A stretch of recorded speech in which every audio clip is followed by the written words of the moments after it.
You're listening to the Bethel Community Church Podcast. Our podcast normally showcases our weekly sermons here in Chicago at 7601 West Foster. Now, podcasts are great, but they do not replace the care and community you receive from the local church or from your local pastor. So we encourage you to come, join our community, or contact us to help you find a community in your area. We pray the Lord speaks to you as you listen. Enjoy.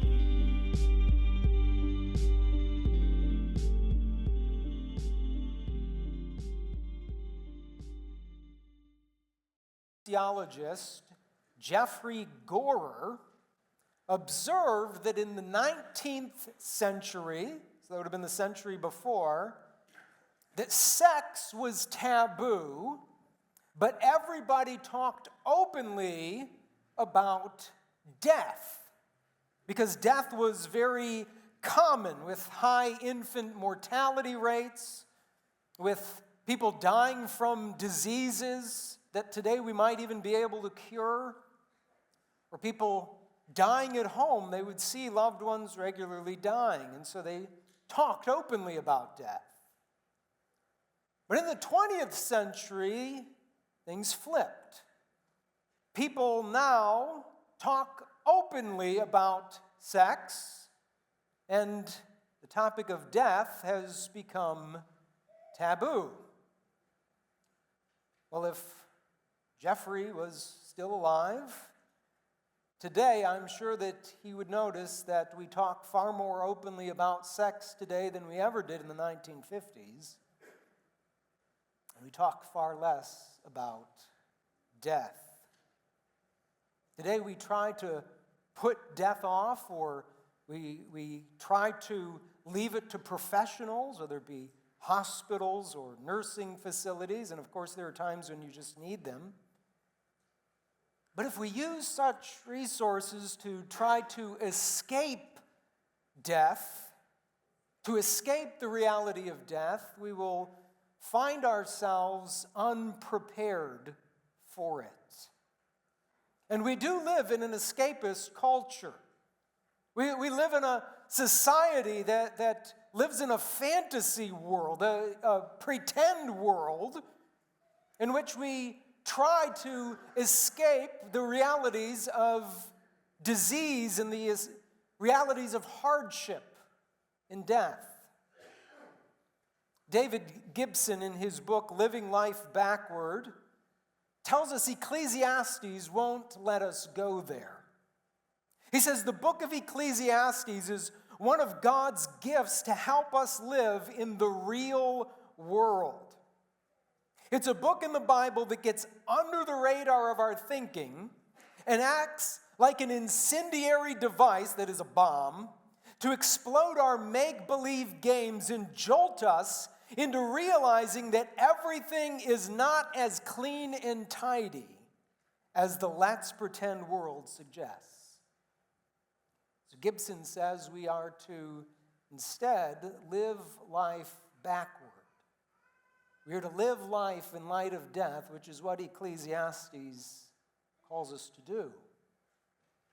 My main idea is we're going to look at Ecclesiastes 7, 1 through 14 in just a moment, is that since God providentially governs all of life, live with death always in view, rather than living for diversions or in cynicism.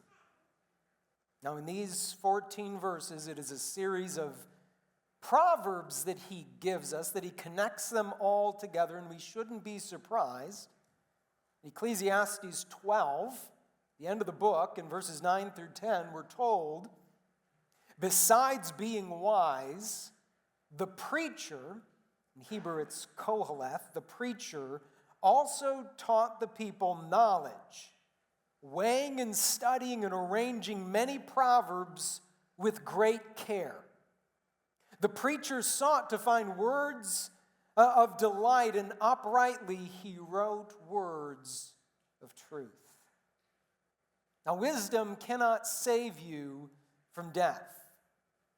Wisdom doesn't even take away how life is hebel in Hebrew. That is, how life is full of emptiness. It's brief. It's often absurd. But wisdom, as we'll see today, is a better way to live. He'll use that word better or good throughout the passage to show us the way that we should live, because there's only one other way besides wisdom to live. It'd be to live in folly.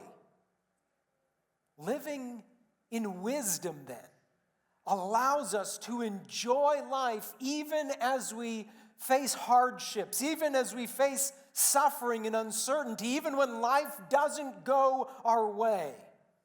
We can enjoy life in this real world if we live our lives in light of death. So he's going to give us two better ways to live. The first is found in verses 1 through 6, where we see it's better to live in light of death than amusing yourself to death. Look with me at verse 1. It says, "A good name is better than precious ointment, and the day of death than the day of birth. It's better to go to the house of mourning than to go to the house of feasting.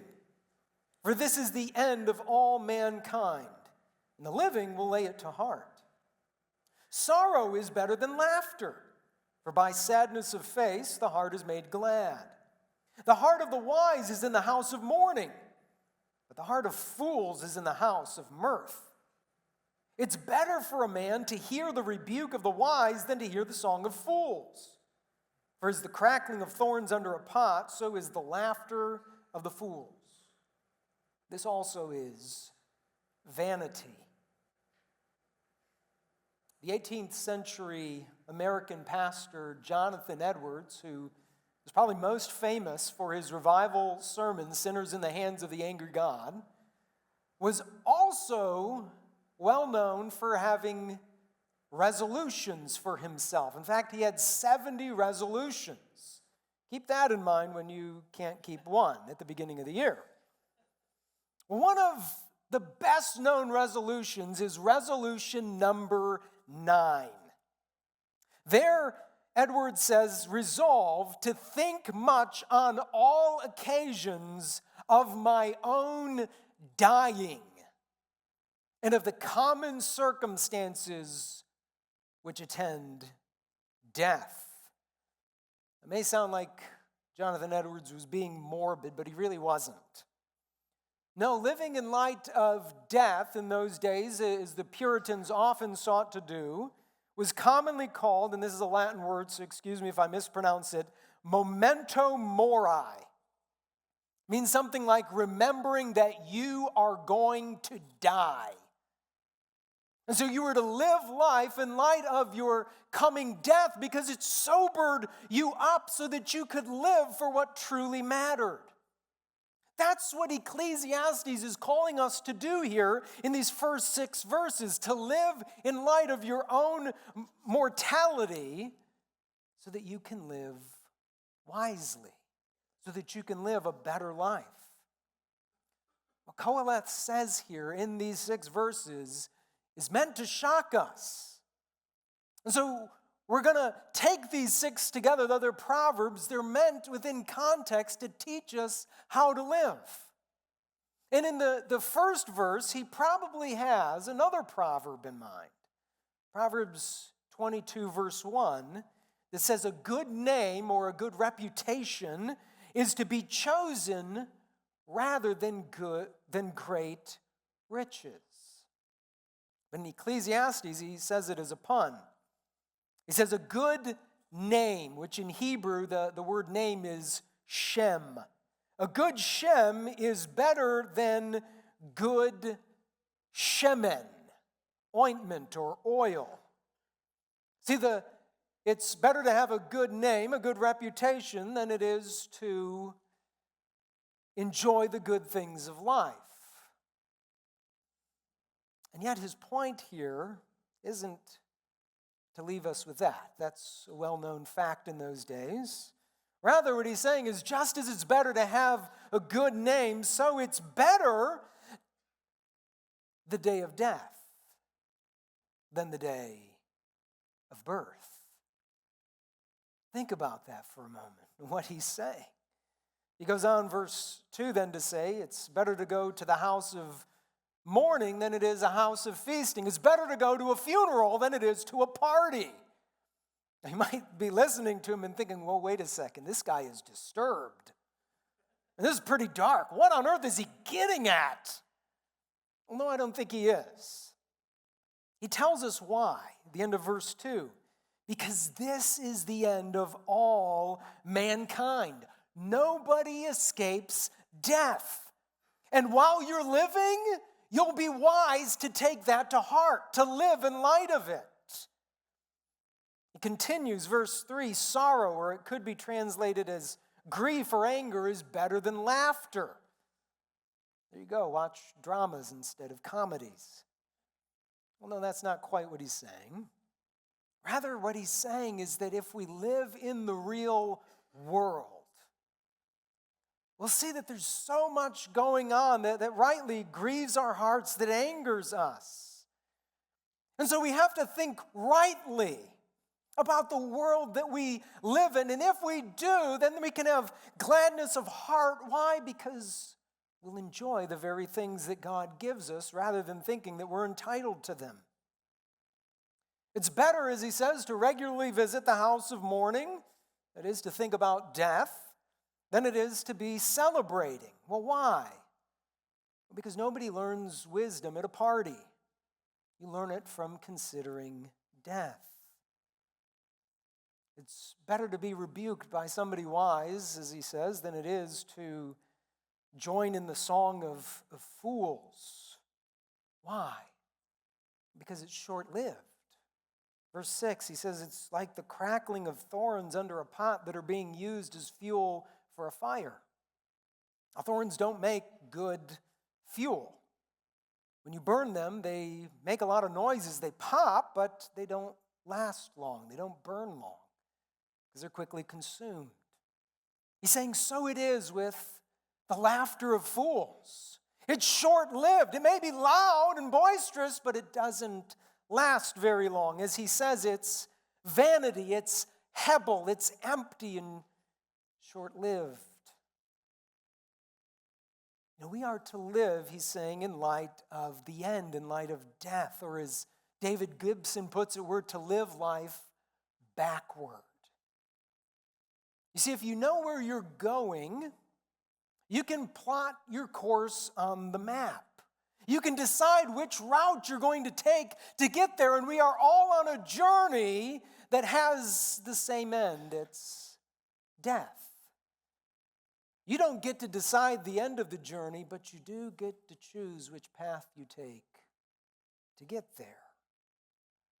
Death is inevitable. Reality is it could be today for any one of us. It could be 70 years from now. We don't get to determine when death will take us. All that we get to determine is how we get there. Unfortunately, many Christians, and I can say I find myself here often, we don't live in light of death. No, we're constantly distracted with worldly amusements, aren't we? Some years ago, I read Neil Postman's famous book, Amusing Ourselves to Death. It was originally published in 1985. And so that was over 40 years ago. Well, Postman argued at that time that technology, especially the television, was degrading our society so that we were becoming shallow by all of these amusements. It was undermining our ability to think critically and to live wisely. You know, I think if Postman were around to see today, he died in 2003, if Postman was still around and saw the effects of smartphones and video games and social media, I think Neil Postman would have said, look, you've proven me completely right. Binging on Netflix or watching endless TikTok videos or continually reading inane X, that is Twitter posts, Makes us so that we're like distracted drivers. And what happens when you get distracted when you're driving? It's not long before you find yourself crashing. As Christians, we must learn to live with death in view because it sobers us up. It's not so that we'll be morbid and not enjoy life. No, it's so that we actually enjoy life as God gives it to us. Amusing ourselves to death, as he says, is hebel. It's vanity, it's empty. Instead, we ought to be people who pray along with Moses in Psalm 90, verse 12. Teach us, Lord, to number our days, that we may get a heart of wisdom. Teach us to live in light of the coming reality of death, so that we may learn to live wisely today. It's good, if you're a Christian, to sometimes slow down and to just do that very thing. How can you do it? Well, look at your life. Everything in life, in some way, is pointing you to the reality that death is coming. Bobby Jameson, in his book on Ecclesiastes, insightfully writes, "You are made from earth dust. One day, the dust that used to be you will disperse upon the earth. The dead skin cells that your body sheds become a small portion of the dust that settles on every surface of your home. So the next time you spray a shelf and wipe it down, consider it a preview. That's a very little bit of you. Soon it will be all of you." So we're being told it's better to live in light of death than amusing ourselves to death, because this is how we live wisely. Second, in verses 7 through 10, then he teaches us it's better to patiently wait for the outcome than to fall into cynicism. Verse 7, he says, "Surely oppression drives the wise into madness, and a bribe corrupts the heart. Better is the end of a thing than its beginning, and the patient in spirit is better than the proud in spirit. Be not quick in your spirit to become angry, for anger lodges in the hearts of fools. Say not, why were the former days better than these? For it's not from wisdom that you ask this." This transition here from talking about death is saying that we shouldn't become angry or bitter or cynical. It seems like a kind of strange transition on the surface of it. But really what he's saying is we're to be living in light of the end, in light of the outcome of things. And so rather than growing frustrated when you don't get your way, rather than being upset when things in life don't happen as you think they should happen, instead, you're to be patient. You're to wait to see the outcome. Verse 7, he again talks about oppression, which we've seen he's done before. But here he says that oppression can drive those who are wise into madness, that is, into foolishness. So seeing oppression or experiencing injustice against yourself can make a wise person start to live like a fool. Why? Because the wise person isn't drowning out the realities of life with amusements and entertainments or with a bottle or with drugs or whatever. And so the wise person sees reality, lives in reality. But the problem is, you can quickly become cynical. A wise person may think, you know what, if I can't beat them, I might as well join them. And again, that's a form of cynicism. But if you become a cynic, it's not long before you give in to the temptation and you think, okay, well, if everybody else is doing it, I guess, as he says, I'll take a bribe. But bribe corrupts the heart. It corrupts the way you think, what you desire. And so what do you need to do? You've got to guard your heart against becoming bitter and cynical. Proverbs 4:23 wisely says, keep your heart with all vigilance. Why? Because from your heart flow the springs of life. So you've got to guard your heart. You've got to be careful to do so that you don't fall into this sort of bitter, cynical, angry thinking. And this is true whether you're young or whether you're old or anywhere in between. We've got to live life backward. That is in light of the outcome. As he goes on to say, verse 8, it's the end of a thing is better than its beginning. The outcome is better. And so he's calling us then to be patient in spirit. Literally what he says is it's better to have length of spirit than to have height of spirit, to be proud. It's better to be long-suffering, to wait for the outcome. Because life isn't going to always go your way. If you're idealistic, you might become discouraged or even disoriented, become unsettled by what you experience or see in life. And in pride, you might think, well, I wouldn't do it that way. In pride, you might wonder, why is God letting this even happen?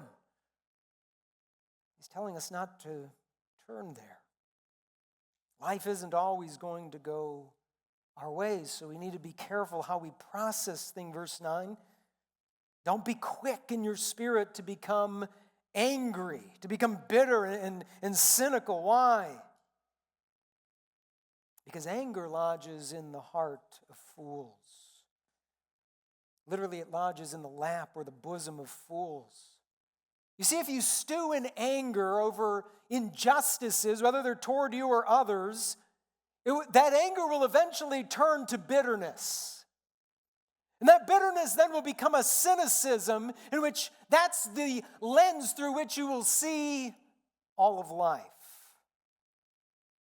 You might look at the world and think people are getting away with it, but his point is nobody ever does. You go to the end of the book, chapter 12, verse 14, and he says, God will bring every deed into judgment with every secret thing, whether good or evil. That is the ultimate outcome. And so we are to live in light of death in the coming judgment. Otherwise, you'll look at the world with the sort of eyes of nostalgia, verse 10, and say, why were the former days better than these? Whatever happened to the good old days? The problem is when we look at the world through the eyes of nostalgia and think things used to be so much better than they are now, we tend to forget all the bad things, all the hard things from the past, and we tend to overlook the good things today. And Christians in churches can end up here. But it's like driving 70 miles per hour down the freeway and looking out the back window because you like the scenery back there and thinking, oh man, I want to see that again. And so you're stuck staring at it while you're speeding down the highway. Well, what are you going to do? You're going to crash. So what do you need to do? You need to look forward. You need to keep your eyes on the end, where you're going.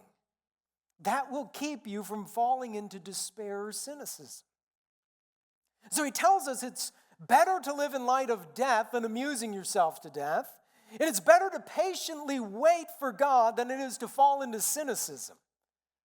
Well, then he gives us two reasons why. First, in verses 11 and 12, he says, wisdom is good with an inheritance. That's why wisdom is better. Wisdom is good with an inheritance, an advantage to those who see the sun. Why? Because the protection of wisdom is like the protection of money. The advantage of knowledge is that wisdom preserves the life of him who has it. Notice there's an advantage to having wisdom. It provides protection for life under the sun. Now, wisdom, as we've seen before in Ecclesiastes, is not the ultimate solution to death. You can have all the wisdom in the world and you will not escape death. Likewise, it's not the escape from the hell of life, all the absurdities and emptiness. And yet wisdom isn't bad. As he says, wisdom is good. It's relatively better than the alternative, which is foolishness. You should always choose the better path, is what he's saying. Wisdom with an inheritance is an advantage. You might say, well, why does he say with an inheritance? Well, you see, under the Old Covenant, Israel had the land of Canaan as their inheritance. And so every tribe got a lot, every clan, every family got their own lot, their own portion, and every family needed that inheritance to survive. Without your inheritance, your family name would be lost. And so you needed that inheritance, and he's saying in the same way you need wisdom. Wisdom will survive. It's an advantage as you go through life under the sun. The Hebrew word here for advantage is the same Hebrew word of the word, root of the word gain. Remember back in chapter 1, verse 3, he said, "What does man gain by all the toil at which he toils under the sun?" And the point was he gains nothing. There's no ultimate gain in life because you're going to die and you can't take anything with you. But there is a relative advantage to wisdom rather than folly. Why? Because wisdom can protect you. Literally, he says wisdom is a shade, much like money provides shade for life under the sun, much like a cloud or a tree provides shade from the blazing desert sun. Now, money does have an advantage to it over being in poverty. Money isn't an ultimate gain. We saw that last week. Money can't satisfy you. Money won't give you control in life. But it is better to have some money than not. In those days, if your crops failed, it's better to be able to afford to purchase some food in the famine than it is to starve to death. Likewise, today, if you have money, you can buy locks on your doors, or you can buy software to protect your computer against hackers. So wisdom, like money, is relatively better. It can preserve your life if you have it. And just think about it in everyday life. If you have enough wisdom and knowledge, you know you don't go down the dark alley at night because somebody could be lurking there. Well, how do you know that? Because you have enough wisdom not to do that. Wisdom spared your life. But more than that, what he's saying is that wisdom and knowledge can keep you from trying to live your life apart from God. So there is an advantage to wisdom. It protects you for life under the sun. In verses 13 and 14, he says, "Consider the work of God. Who can make straight what he has made crooked? In the day of prosperity, be joyful, and in the day of adversity, consider God has made the one, that is the day of prosperity, as well as the other, that is the day of adversity. God made them both, so that man may not find out anything that will be after him." Notice the reality here of life. Wisdom considers you cannot change God's providence. You can't make God change what God is going to do because he is God. This actually takes us back to chapter 6, verses 10 through 12, which is a transitional passage. There he says, "Whatever has come to be has already been named, and it's known what man is, and that he's not able to dispute with one stronger than he, that is, with God. The more words, the more vanity. What is the advantage to man? For who knows what is good for man while he lives the few days of his vain life, which he passes like a shadow? For who can tell man what will be after him under the sun?" God is infinitely stronger than us. We can't argue with God or dispute with him to get our way. Now, he's the potter. We are the clay. We have no right to try to tell God what he ought to do or make demands of him. He's God. And we can't change his providential decrees. No, God, by his absolute wisdom, his complete goodness, his love, God is governing the universe the way that he knows is best. And so what do we need to do? We need to consider the work of God. If God made something crooked, we're not going to make it straight. You see, we can't change the laws of physics even. We can't make a man a woman or a woman a man, no matter how much technology we have. Why? Because the structures of creation don't bend to our wills and whims. God is God. He created the world as it is, and it's the same for his providential care. God governs things in the way he knows is ultimately best. Because think about it, none of us sees the whole picture of our own lives, let alone the whole picture of the universe or human history.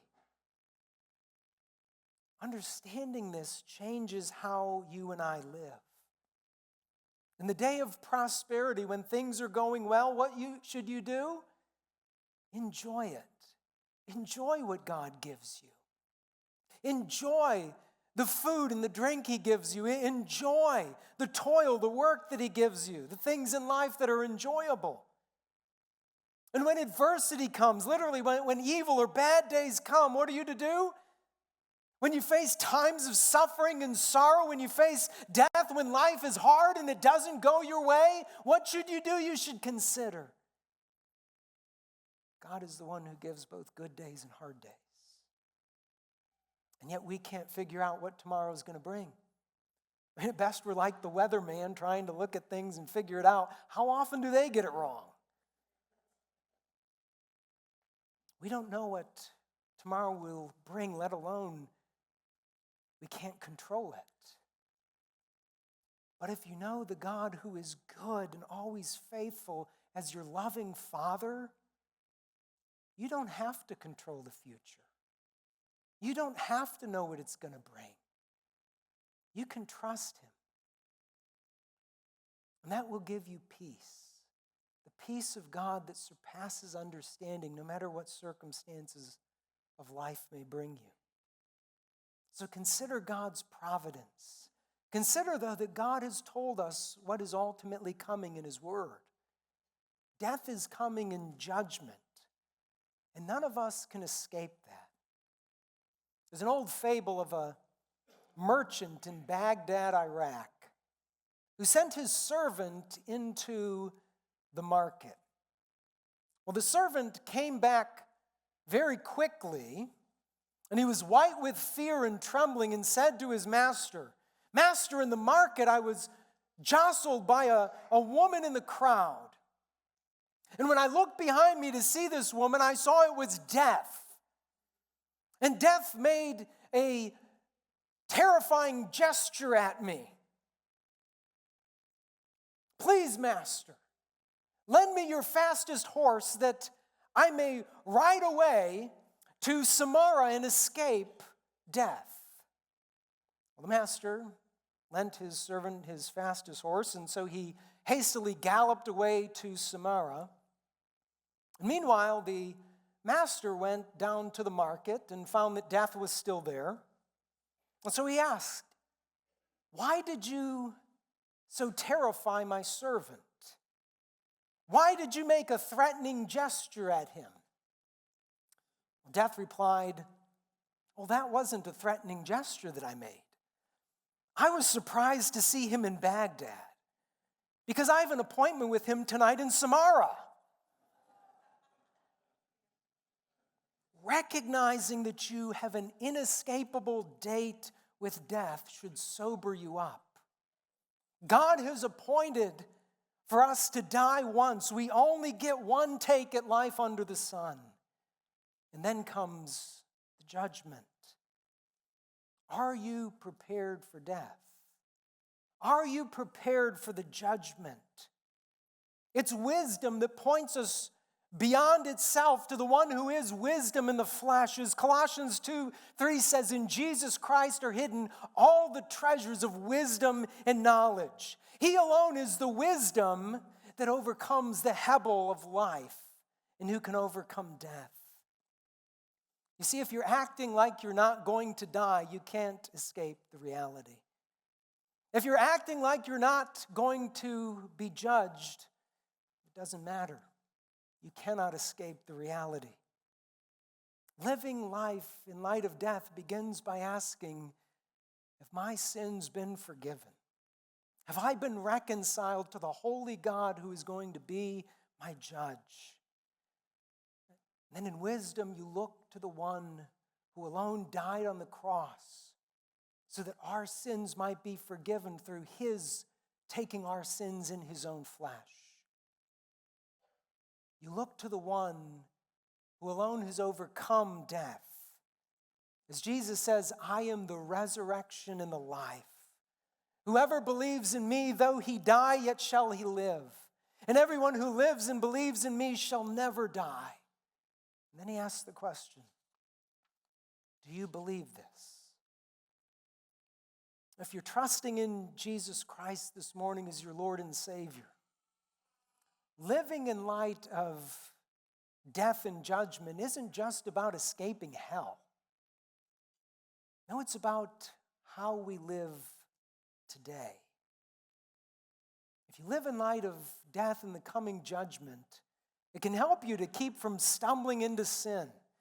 It fuels repenting of your sins and forsaking them, and instead walking in purity and in holiness and in love for our neighbors. Because 2 Corinthians 5:10 says, we must all appear before the judgment seat of Christ, so that each of us may receive what is due for what we have done in the body, whether good or evil. So as Christians, we would be wise to join Jonathan Edwards and to resolve to think much on all occasions of my own dying. Why? Because God is providentially governing all of life. So we are to live with death always in view, rather than living for the diversions or in the cynicism that so marks our age.